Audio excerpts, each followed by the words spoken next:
ای قدوس عادل و خدای مهربان، ای پدر آسمانی، تو را شکر می‌کنیم که تو هرگز ما را به حال خود تنها نمی‌گذاری و از طریق‌های مختلف ما را دعوت می‌کنی که به سویت آمده و در ملکوت تو شریک شویم. تو را سپاس می‌گوییم که فیض و رحمت خود را بر ما عطا کرده‌ای و امروز با ما هستی. حمد و ثنایت می‌گوییم که به وسیله انبیا و برگزیدگانت با ما سخن گفته و طریق حیات و راستی را به ما نشان داده‌ای. بارالها، در این ساعت قلب‌های خود را به سوی تو می‌گشاییم و استدعا داریم که به وسیله کلام حیات بخش و ازلی و ابدیت با ما سخن بگو و ما را تعلیم بده و کمک کن که جز در طریق تو راه دیگری را نپیماییم. همچنین ای ایزد مهربان، در این ساعت شنوندگان عزیزی که در مشکلات دنیوی و گرفتاری های آن اسیر هستند را به پیشگاه اقدست آورده و استدعا می‌کنیم که توی خداوند این دوستان عزیز رو یاری بده و تو پناهگاه و ملجا و قوت آنان باش و حمایتشون کن تا از سختی ها برهن. آنان را و همه طالبان راستی را ای خداوند به درگاه اقدس تو آورده و استدعا می‌کنیم که سایه کرم و رحمت خیش را بر ما بنه. این دعا را به نام و به شایستگی یگان منجی زنده بشریت یعنی عیسی مسیح زنده می‌طلبیم. آمین.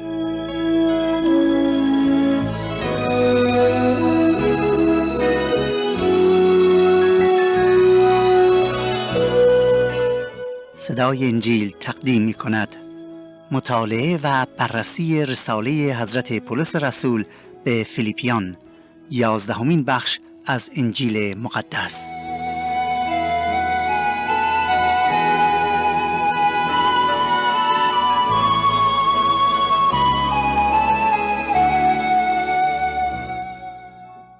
دوستان عزیز و برادران و خواهران گرامی، شادی و محبت خداوند یکتا و یگانه منجی زنده عیسی مسیح با شما باد. یک بار دیگر پدر آسمانی رو به خاطر این فرصتی که عطا کرده است سپاس گفته و قلب‌های خودمون رو به سوی او می‌گشاییم و از او تمنا می‌کنیم که به وسیله گفتار مقدسش در این ساعت با ما سخن بگوید.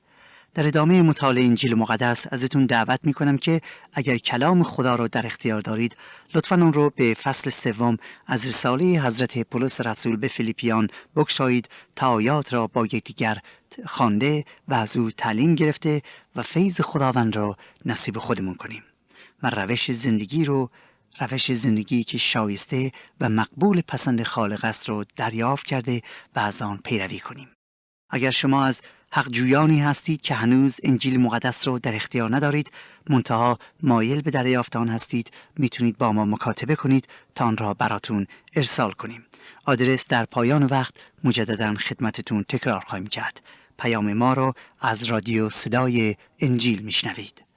در فصل اول حضرت پولس فلسفه زندگی مسیحایی را برای ما تشریح می کند و با بیان این آیه که مرا زیستن مسیح است و مردن نفع، توجه ما را متوجه این واقعیت می کند که یک مسیحی باید هدف و مقصود از زندگیش این باشه که برای عیسی مسیح زندگی کند و هم فکر مسیح باشد، یعنی در جاپای مسیح زنده و هم در عمل و هم در فکر او قدم بردارد.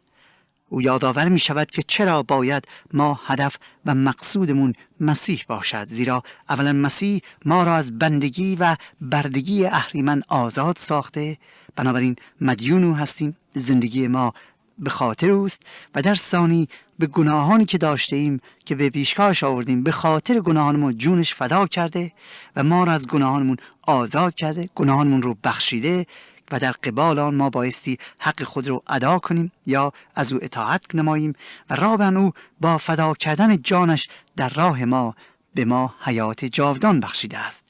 زندگیمون، هستیمون تماماً مدیون او می باشد، مخصوصاً عطایای آسمانی.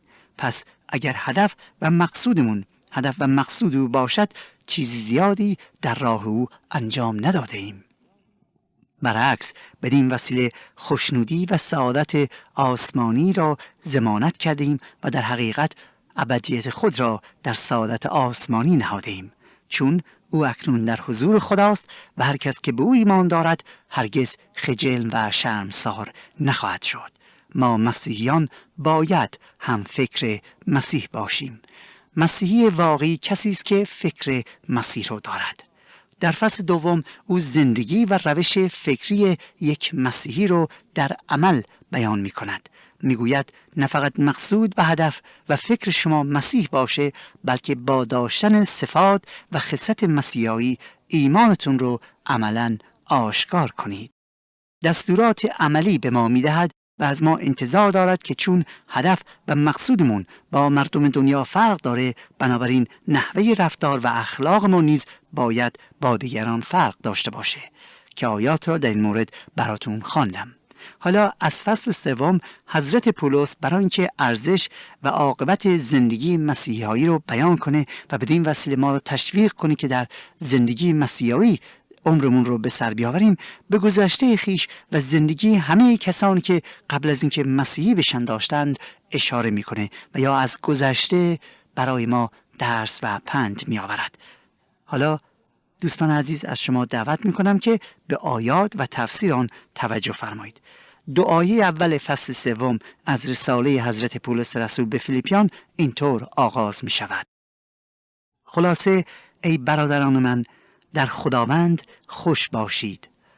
همان مطالب را به شما نوشتن بر من سنگین نیست و ایمنی شماست. از سگها با حذر باشید و از غلامان شریر احتراز نمایید، از مقطوعان بپرهیزید. و یا ای ایمانداران عزیز، در هر پیش آمدی در خداوند خوشحال باشید. و هیچ وقت از تکرار این مطلب خسته نمی شوم تا شما را یادآور بشم که در خداوند خوش باشید و برای شما هم خوب است که بارها و بارها آن را بشنوید. و سپس می گوید مواظب آن اشخاص شیطان صفت باشید که من اسماشون رو سگهای خطرناک می نهم. اینها می خوان شما را به رسومات قدیم و تشریفات مذهبی وابسته سازند و می گویند باید از شریعت اطاعت کنید تا نجات پیدا کنید.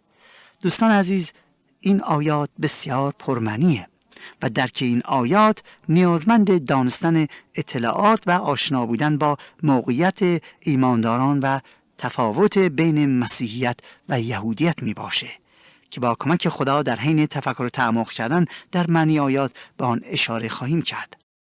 حضرت پولس با کلمه خلاصه برادران من فصل سوم رو آغاز میکنه که به معنی اینه که داره به پایان رسالش و یا مطلب و گفتارش میرسه و حالا میخواد پس از اینکه مطالب فصل اول و دوم رو گفته نتیجه گیری بکنه یا خلاصه پیامش رو تکرار کنه.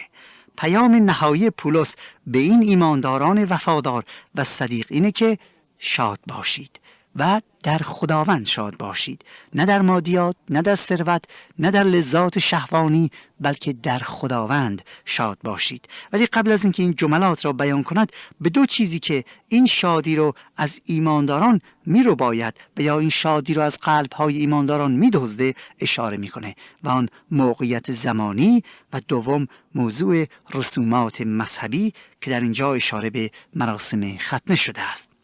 شاید بتوان 6 آیه فصل اول را طرز فکر ملایان دینی و مذهبی یهودیان در قبال فیض و کسب نجات در مسیحیت دانست، زیرا یهودیان حتی آنانی هم که مسیحی می شدند انتظار داشتند که شخص وقتی مسیحی میشه باید تشریفات و رسومات خاصی رو اجرا کنه و از آنها پیروی نماید، در حالی که عیسی مسیح فرمود که هیچ یک از تشریفات مذهبی و رسومات دینی به تنهایی عامل نجات شخص نمیشه و گناهان بشر را نمی بخشه. یا ما به خاطر اجرای رسومات مذهبی مسیحی نمیشیم، بلکه فقط و فقط به خاطر ایمان به عیسی مسیح است. آنچه لازم بود که در قبال بخشش و رحمت خدا ما انجام بدهیم و یا در قبال نجات انجام بدهیم همانا ایمان است باید بگم که عیسی مسیح تمام کارها را برای ما انجام داد و حالا آنچه که ما باید بکنیم اینه که ایمان به مسیح بیاوریم و بعد ایمان خود را عملاً آشکار سازیم. و دوستان عزیز، متاسفانه خیلی از ماها هم امروز چنین تصوری رو داریم و خیال میکنیم که ظاهر ما باید اینطور یا آنطور باشه و یا باید چنین رسومات و تشریفات را انجام بدهیم. در غیر این صورت خیال میکنیم خدا ما را نفرین و لعنت خواهد کرد. ببینید کلام خدا میفرماید تشریفات و رسومات مذهبی عامل نجات ما نمی شود. البته بعضی از آنها خیلی مفید است و کمک هم میکنه که شخص به خدا نزدیکتر بشه و یا لااقل احساس حضور خدا را در زندگیش بکنه، ولی عامل نجات و بخشش گناهان نمی باشه. در تشریفات مذهبی قدرتی که بتونه گناهان را ببخشه وجود نداره. قدرت هست اما نه قدرتی که عامل بخشش گناهان باشه. حالا در کلیسای فیلیپی افرادی بودند که از یهودیت به سوی مسیحیت گرویده بودند. این افراد اصرار داشتند که بت پرستانی که توبه میکنن و از بت به سوی یکتاپرستی روی میآورن حتما بایست همه تشریفات دینی یهود از جمله مراسم ختنه رو انجام بدن. ولی عبادت و ایمانشون مقبول پسند خدا نمی باشه. حالا حضرت پولس از اینکه این افراد متعصب یهودی با به وجود آوردن چنین قانون مندرآوردی مانع شریک شدن غیر یهودیان در عبادت و در شادی مسیحایی شدن بسیار افسرده میشه و حتی آنان را دشمنان فیض خدا دانسته و بارها ایمانداران را از این افراد مذهبی که ظاهر را چسبیدن اما توجهی به باطن ندارن اخطار داده بود و حالا در پایان رسالش مجددا ایمانداران را از چین افرادی با حذر داشته و میگوید مواظب این اشخاص شیطان صفت باشید که من اسمشون رو سگ‌های خطرناک میگذارم. دوستان چرا حضرت پولس آنان را تا این حد حقیر و پست میشماره؟ دلیل آن خیلی واضح است. زیرا این معلمین دروغین سعی میکنن فیض خدا را از انسانها باز دارن و مسلماً جز شیطان و شیطان صفتان کسی دیگر این کار را نمیکنه. ببینید دوستان، خدا به حضرت ابراهیم به خاطر بهداشت و سلامتی، دقت کنید، از همه مهمتر برای اینکه نشانی بین او که برگزیده خدا شده بود با غیر ایمانداران یا بت پرستان باشه، امر کرد که ختنه انجام بشود. نه برای اینکه ابراهیم را مذهبی تر بکنه و یا نه برای اینکه او را به خدا نزدیک تر کنه. خیر، ختنه جسمانی هیچ اثری در رابطه معنوی با ابراهیم و خدا وجود نداشت، به وجود نیاورد و همچنین باید بگم که امروز نیز هیچ یک از رسومات مذهبی به تنهایی اثری در رابطه معنوی شخص با خدا ندارد. ولی رؤسای دینی یهود طوری تعلیم میدادند که مردم فکر میکردند که اگر شخص ختنه نشه آن وقت مقبول پسند خدا نیست و در نتیجه بخشش و رحمت خدا و آمرزش گناهان نصیبون نمیشه. و نه فقط در مورد ختنه، بلکه علمای دینی موفق شده بودن که با اضافه کردن قانونهای مختلف مذهبی مردم رو شدیداً تحت سلطه خود در بیاورن و اسیر قانون بکنن. مثلا میگفتن که اگر روزه نگیرید آن وقت لعنت خدا بر شماست و یا خدا گناهان شما را نمی آمرزد. و دوستان عزیز، چنین تعلیماتی نیز امروزه در همه جای عالم میتونیم بشنویم، در حالی که کلام خدا فرموده است که روزه برای رشد و تقویت و زد و پاکی است و نه عامل نجات و یا بخشش. وقتی عیسی مسیح به این جهان آمد با این تعلیمات اشتباه به شدت مبارزه کرد و بارها رؤسای دینی یهود را شدیداً به باد حمله و انتقاد قرار داد و آنها را حتی افعیزادگان و فرزندان شیطان نامید و تعلیم داد که بخشش و آمرزش گناهان ربطی به اجرای رسومات مذهبی ندارد، بلکه بخشش خداوند فیض خداوند است که عامل رهایی بشر از گناه میشه و اگر شخصی ختنه بکنه یا ختنه نکند در نجات و بخشش گناهان او اثری ندارد. البته ختنه بسیار مفید و خوب است، ولی نباید آن را وابسته به نجات دانست. و دوستان عزیز، امیدوارم که شما روی این موضوع بسیار مهم فکر کنید. چرا؟ چون بدبختانه در اجتماع ما در خاورمیانه خیلی ها امروز همینو تعلیم میدن و در حقیقت رحمت و فیض خدا را از انسانها دور میکنن و بهتر بگم حقیقت و رحمت آسمانی را به نوع عمل بشر وابسته می‌دانند، در حالی که اینطور نیست و عیسی مسیح به شدت آن را محکوم و رد کرده و می‌کند. و مواظب باشید که مبادا تحت تأثیر چنین تعلیمات نادرستی بخورید و خیال کنید که به وسیله کارتون، به وسیله کوششتون، به وسیله مثلا روزتون و یا نماز و خمس و زکات دادن امروزه آمرزش گناه را از خدا کسب کردید. خیر، کلام خدا میگوید که زیرا محض فیض نجات یافته اید و این از شما نیست یا به خاطر اعمال و کارهای شما نبوده که نجات میابید، بلکه بخشش خداست و نه از اعمالتون، تا هیچ کس فخر نکند. در این آیات متوجه میشویم که در غیاب حضرت پولس بعضی از یهودیانی که مسیحی شده بودند ولی هنوز وابستگی شدیدی به رسومات و تشریفات دینی داشتند، به آنانی که از بت پرستی دست میکشیدند و مسیحی میشدند میگفتند شما حتما باید تشریفات مذهبی یهود رو انجام بدهید، چون موسی عطا کرده، در غیر این صورت نجات شما کامل نمیباشه. درست حرفی که رؤسای مذهبی میگفتند و مسیح آنها را شیاطین و دزدانی میخونه که شادی و نجات و بخشش خدا را از انسانها میدزدند. حالا پولس به ایمانداران میگه که از این انسانهای پست و سگ صفتان که از حقیقت خدا دور هستند پرهیز کنید، مواظب آنها باشید. اینها میخوان بگوین که اگه ختنه نشید نجات پیدا نمی کنید. پس از اینکه به آنها اخطار میده، دلیل خود را مبنی بر اینکه ختنه عامل نجات نیست، بلکه فقط دارای مزایای جسمی و دنیوی و بهداشتیه و نه روحانی، از آیه 3 حجت اقامه میکنه و میگوید زیرا مختونان ما هستیم که خدا را در روح عبادت میکنیم و به مسیح عیسی فخر میکنیم و بر جسم اعتماد نداریم.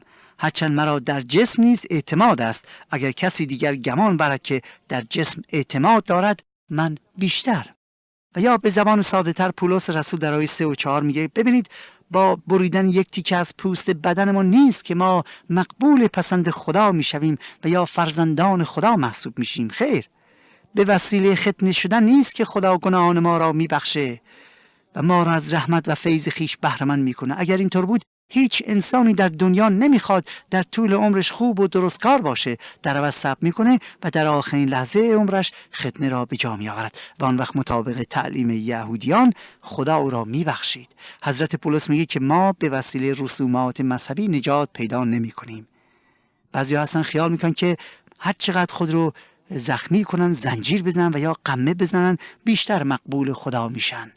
دوست عزیز، به وسیله این عملها هرگز بخشیده نمیشید و هرگز مقبول خدا واقع نخواهید شد، بلکه زمانی مقبول خدا میشوید و عبادتتون مقبول پذیرش او میشه که شما خدا را با روح و روان خود بپرستید و به وسیله روح است که من و شما مقبول پسند او میشیم.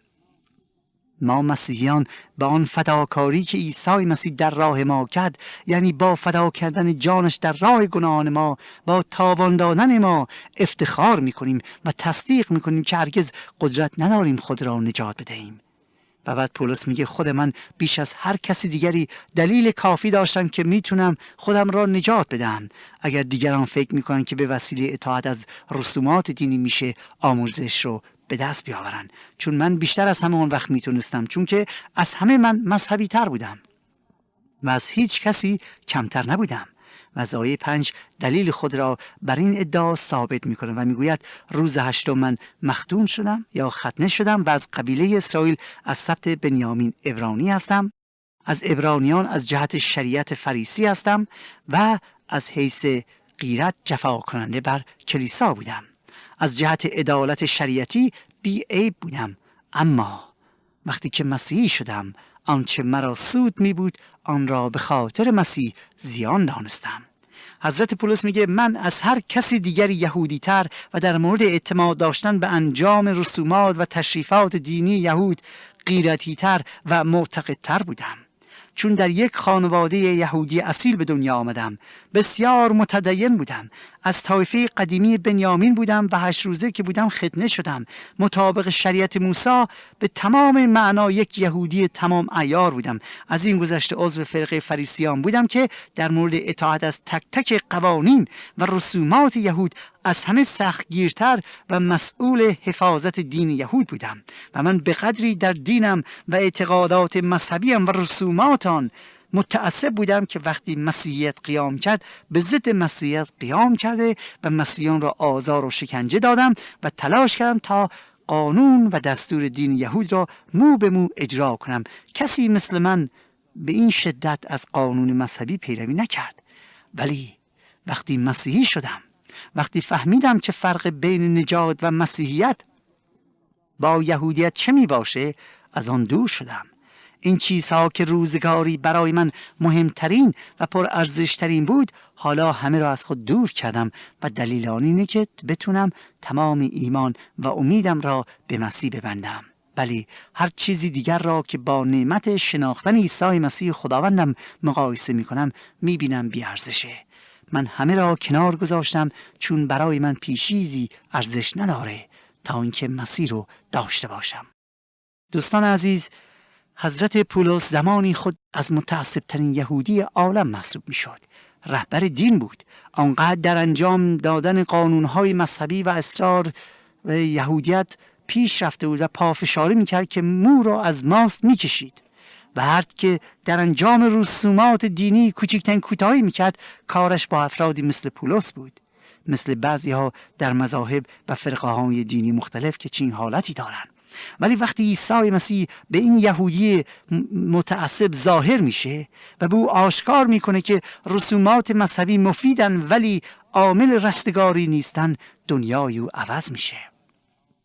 برای اولین بار میفهمه آنچه که از نظر او بسیار پر ارزش و مهم و حیاتی محسوب میشد، از نظر خدا بی ارزشه. دستورات مذهبی برای انسان مفیده و نه اینکه برای خدا.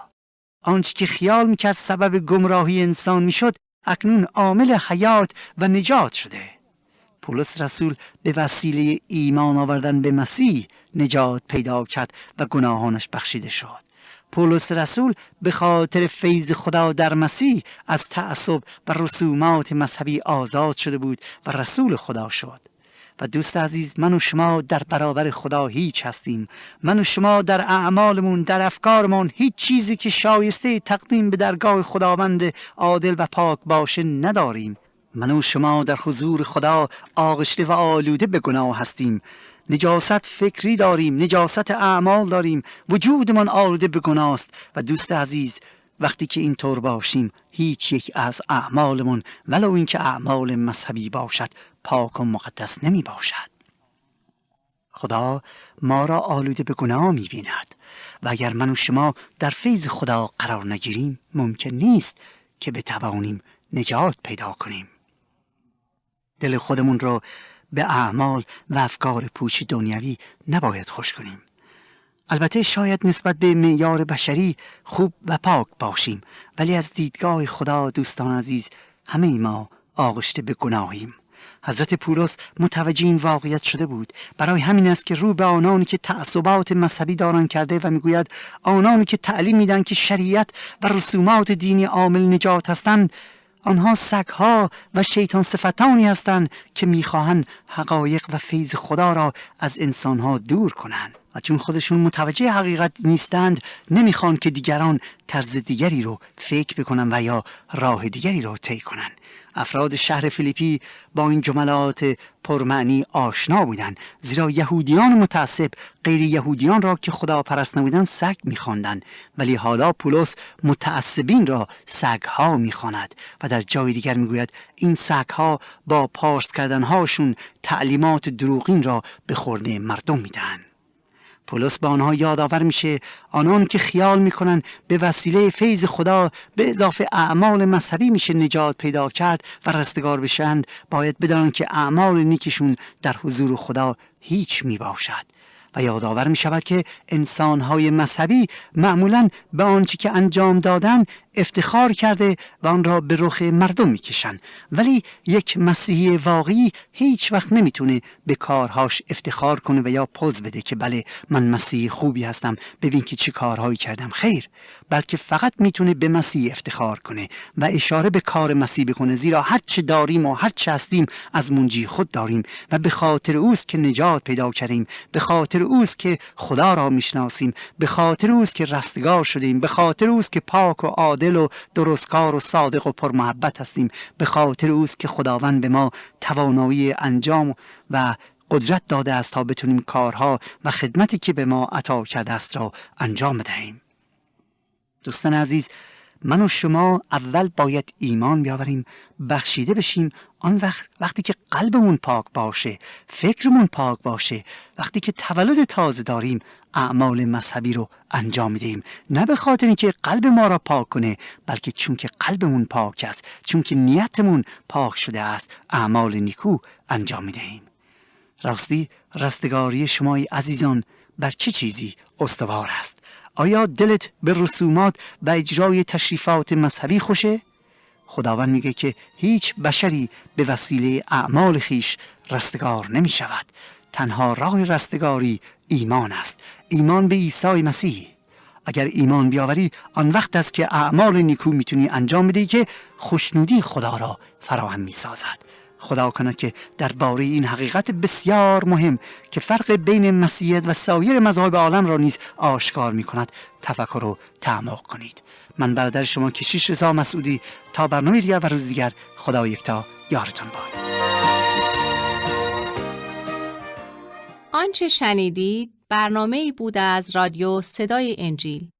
خوشحال می‌شویم که با ما مکاتبه کنید و از نشریات و ادبیات ما استفاده نمایید و از طریق شبکه‌های اجتماعی فیسبوک، گوگل پلاس و یوتیوب با تایپ فارسی رادیو صدای انجیل همراه ما باشید. همچنین از طریق تلفن و ایمیل نیز می توانید با ما تماس بگیرید. آدرس ایمیل ما از این قرار است: radioenjil@gmail.com. تکرار می کنم، ایمیل ما radioenjil@gmail.com و تلفن ما 201 616 920 1791. تکرار می کنم، 201 616 920 1791. تا برنامه دیگر و روز دیگر، خدای یکتا و مسیح زنده با شما باشد. ماراناتا، یعنی خداوند به زودی برمیگردد. آمین.